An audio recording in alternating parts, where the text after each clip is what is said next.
कारगिल विजय दिवस है। 26 साल हो चुके हैं भारत को पाकिस्तान से युद्ध जीते हुए, कारगिल का युद्ध। और कैसे भारत इतने कठिन युद्ध को जीता था। उस समय अमेरिका कैसे भारत के साथ जो वादा किया था गाइडेड बम देने का, वो नहीं देता है। और इजराइल कैसे भारत की मदद करता है उस समय। और उस समय तत्कालीन राष्ट्रपति होते हैं अमेरिका के बिल क्लिंटन साहब। और भारत के प्रधानमंत्री होते हैं अटल बिहारी वाजपेयी जी।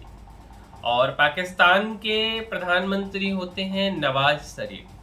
तो आइए इस वीडियो में इसी के बारे में समझेंगे मेरे भाई।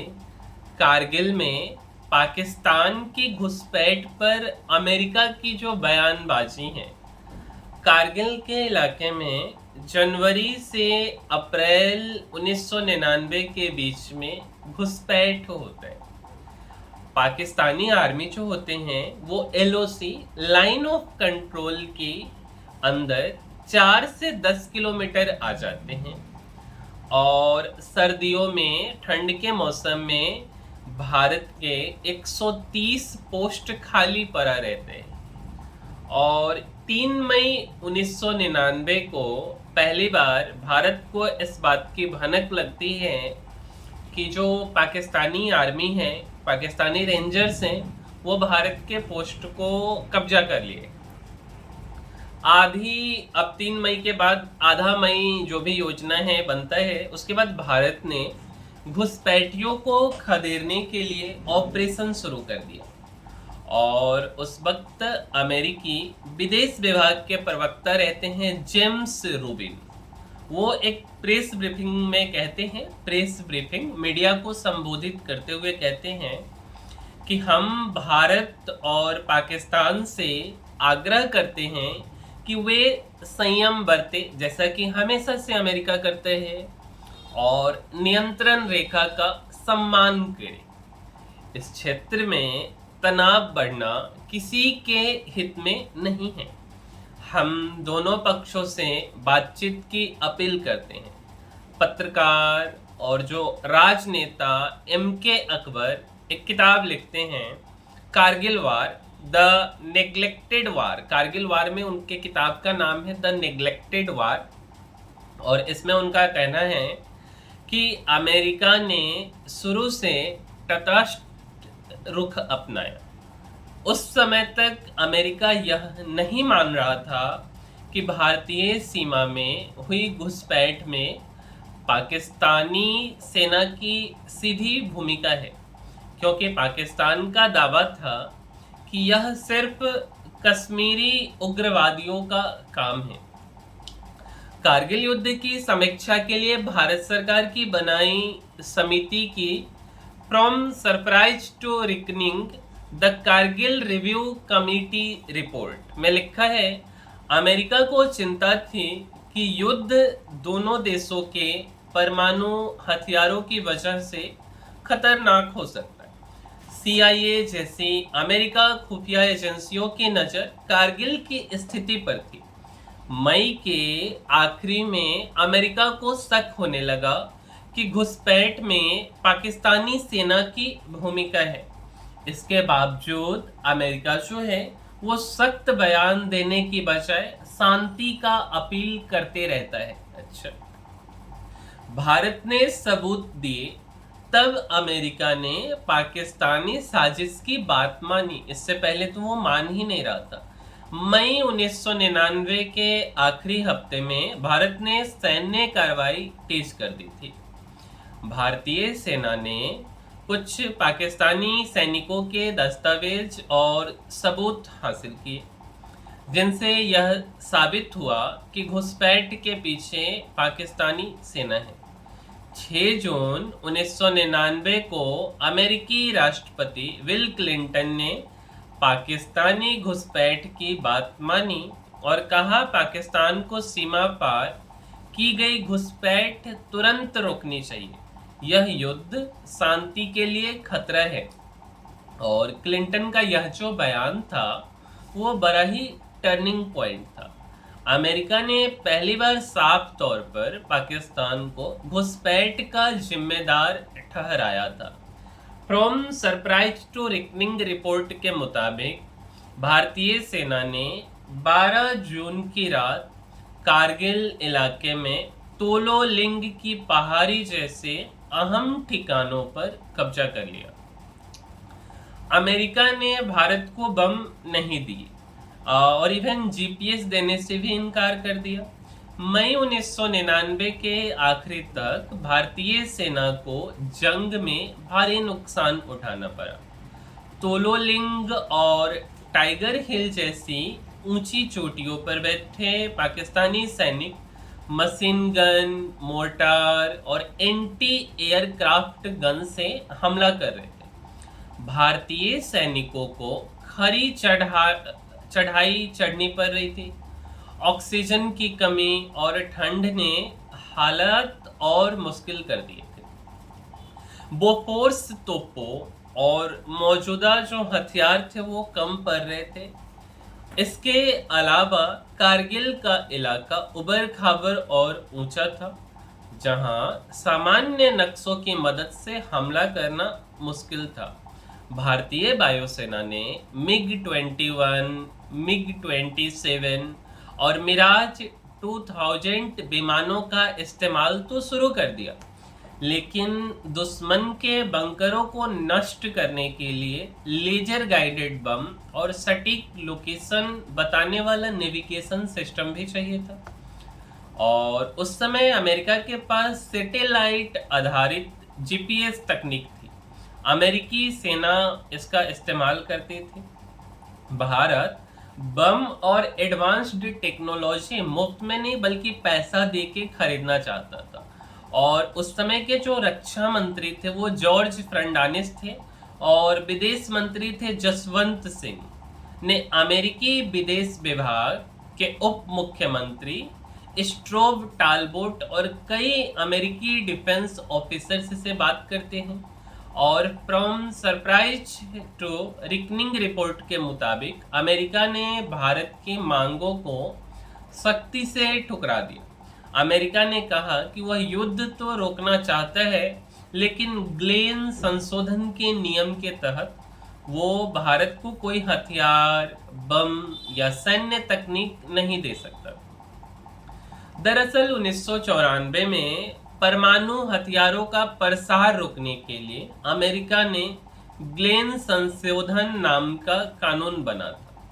11 मई 1998 को भारत ने पोखरण में न्यूक्लियर टेस्ट किए और 13 मई 1998 को बिल क्लिंटन ने ग्लेन संशोधन के तहत भारत पर पाबंदियां लगा दी।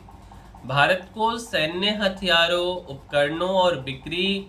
उपकरणों की बिक्री और तकनीकी सहायता देने पर रोक लगाई गई। गाइडेड बम और ड्रोन्स की सप्लाई पर भी बैन लगा दिया गया। इस बैन के बाद एक ही साल के अंदर भारत को हथियारों की जरूरत महसूस हुई। कारगिल जंग के दौरान अमेरिका ने पाकिस्तान को भी मदद नहीं की। अमेरिका और सोवियत रूस में शीत युद्ध के दौरान पाकिस्तान अमेरिका का सबसे बड़ा सहयोगी था। 1979 में जब सोवियत रूस ने अफगानिस्तान पर कब्जा किया तो अमेरिका ने पाकिस्तान के जरिए रूसी सैनिकों से लड़ रहे अफगान मुजाहिदीनों को हथियार, पैसा और ट्रेनिंग दी।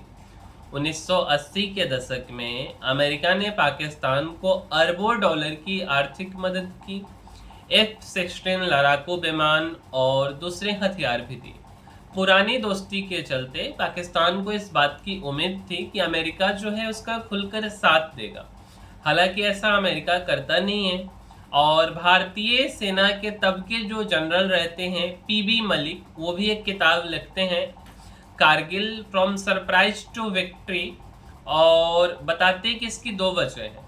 कारगिल युद्ध के समय भारत के साथ अमेरिका के भी जो रिश्ते थे वो सुधर रहे थे। अमेरिका को यह पसंद नहीं आया कि पाकिस्तान ने बिना अमेरिका को बताए इतना बड़ा ऑपरेशन कैसे शुरू कर दिया। 6 जून 1999 को बिल क्लिंटन ने पाकिस्तान को सीधे तौर पर भारतीय सीमा में घुसपैठ के लिए जिम्मेदार ठहराया और इसके बाद पाकिस्तान के मदद के रास्ते पूरी तरह से अमेरिका से बंद हो जाते हैं। और जब अमेरिका भारत की मदद नहीं करता है तो इजराइल भारत की मदद करता है। कारगिल जंग शुरू होने से 2 साल पहले भारत ने इजराइल से सटीक निशाना लगाने वाला टारगेटिंग पॉड्स की डील की थी। साथ ही अमेरिका से इन पॉड्स पर लगने वाला पावे 2 LGB बम का सौदा किया। 1999 में कारगिल जंग शुरू होते ही इजराइल ने पॉड्स की डिलीवरी फौरन शुरू कर दी, लेकिन अमेरिका ने बम देने से साफ मना कर दिया। अब जो फॉरेन एक्सपर्ट हैं निकोलस बलारेल अपनी किताब लिखते हैं, किताब का नाम है the evolution of India Israel policy, और इसमें लिखा है कि इजराइल ने भारतीय वायुसेना के मिराज 2000 विमानों के लिए litening laser pod, laser guided bomb दिए। ये पॉड एक अदृश्य लेजर बीम छोड़ते हैं जिसका पीछा करते हुए सटीक निशानों पर बम गिराया जा सकता है। इजराइल ने सर्चर और हेरोन ड्रोन दिए जो ऊंचाई पर पाकिस्तानी बंकरों की निगरानी कर सकते थे। इन ड्रोन्स ने बंकरों की रियल टाइम तस्वीरें दी जिससे दुश्मन के ठिकानों का सटीक पता चला। इजराइल ने अपनी सैन्य सैटेलाइट से कारगिल इलाके की तस्वीरें भी दी। ये तस्वीरें टाइगर हिल और पॉइंट 4875 जैसे स्ट्रेटेजिक लोकेशंस को वापस कब्जा करने में कारगर साबित हुई। इजराइल ने भारत को मोर्टार और गोला बारूद की खेप भेजी जो भारतीय सेना के लिए ऊंची चोटियों पर हमले में काम आए। इसके अलावा इजराइल एरोस्पेस इंडस्ट्रीज यानी IAI के एक्सपर्ट्स ने मिराज 2000 के सॉफ्टवेयर को अपग्रेड किया। आखिरकार बिल क्लिंटन ने नवाज शरीफ को फटकार लगाई और पाकिस्तान को पीछे हटना पड़ा। 4 जुलाई 1999 को वाशिंगटन में नवाज शरीफ और क्लिंटन के बीच एक तनावपूर्ण मीटिंग हुई और इस मीटिंग में नवाज शरीफ को सख्त लहजे में भारत की युद्ध रोकने की शर्तें बताई।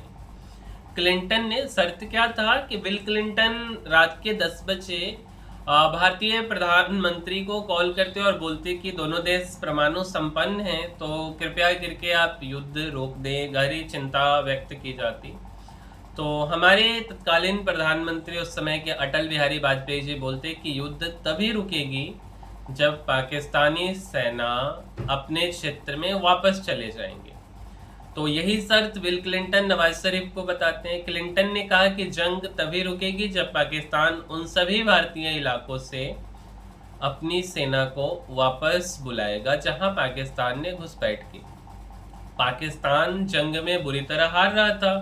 तोलोलिंग और टाइगर हिल जैसी सभी जरूरी पॉइंट्स भारतीय सैनिक कब्जा कर चुके थे। ऐसे में पाकिस्तान को क्लिंटन की शर्तें मानकर पीछे हटना पड़ा और 11 जुलाई से पाकिस्तानी सेना ने भारतीय इलाकों से वापसी शुरू कर दी और 26 जुलाई यानी आज ही के दिन भारत ने अपनी जीत का ऐलान किया। तब से इस दिन को कारगिल विजय दिवस के तौर पर मनाया जाता है। तो मेरे भाई यही है हमारे देश के कारगिल विजय दिवस की कहानी।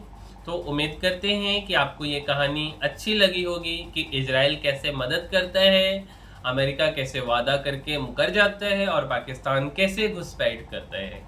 तो इस वीडियो में इतना ही, मिलते हैं अगले वीडियो में, तब तक के लिए धन्यवाद।